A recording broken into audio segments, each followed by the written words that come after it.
To recover from anxiety, there's three parts of the brain that we really need to have a good high-level understanding of. We don't need to understand it in detail, but when it comes to anxiety, knowledge really is power. It was understanding what was going on in my anxious mind that helped me recover, and I believe it can help others recover too. And it's that knowledge that I've shared in the book I Am Anxiety.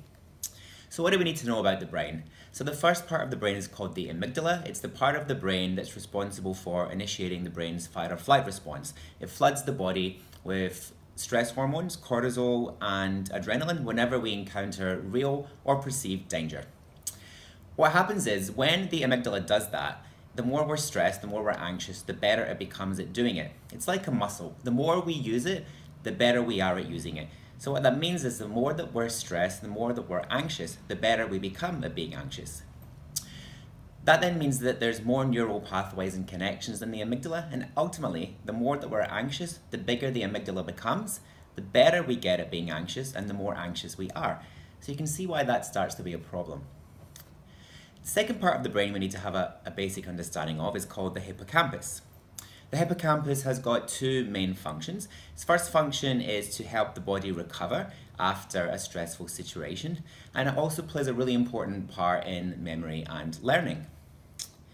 So the hippocampus helps us recover from a stressful situation, but when the amygdala is causing us to be stressed frequently and very often, the hippocampus can't do its job very well.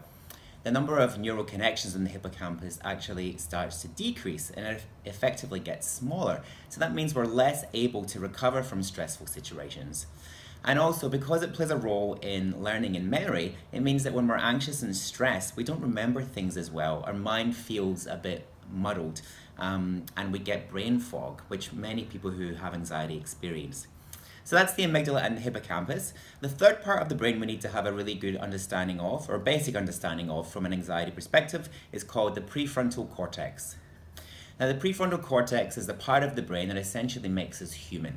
It's the part of the brain that's involved with rational, thoughtful decisions.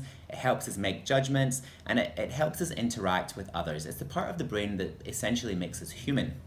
So when the amygdala is ruling the brain, when that fight or flight response is ruling the brain and the amygdala gets bigger, it takes over. It basically hijacks the brain and the prefrontal cortex can't do its job anymore.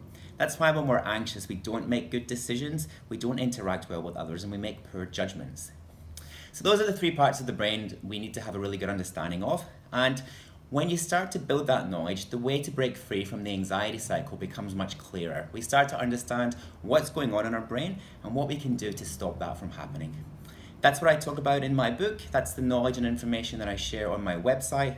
So if that sounds like something that resonates with you, then you can head over to iamanxiety.net or iamanxiety.co.uk, iamanxiety.com.au and check that out. Thanks.